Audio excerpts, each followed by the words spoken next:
I bought this Husqvarna 562 chainsaw here, and it comes with a special grease gun and bearing grease. Well, the grease gun has this in the middle. You take that out.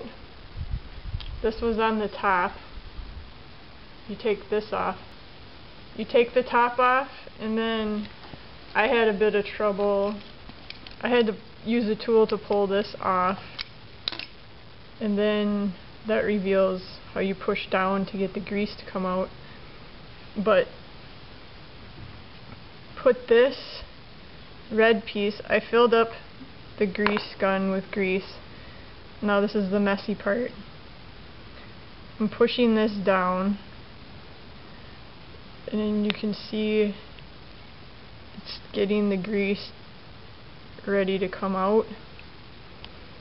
I'm going to put the top back on.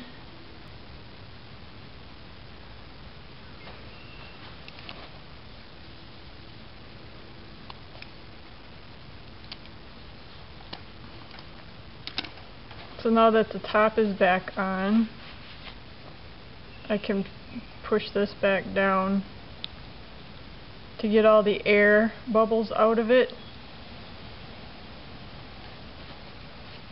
And then I'll put the top back on.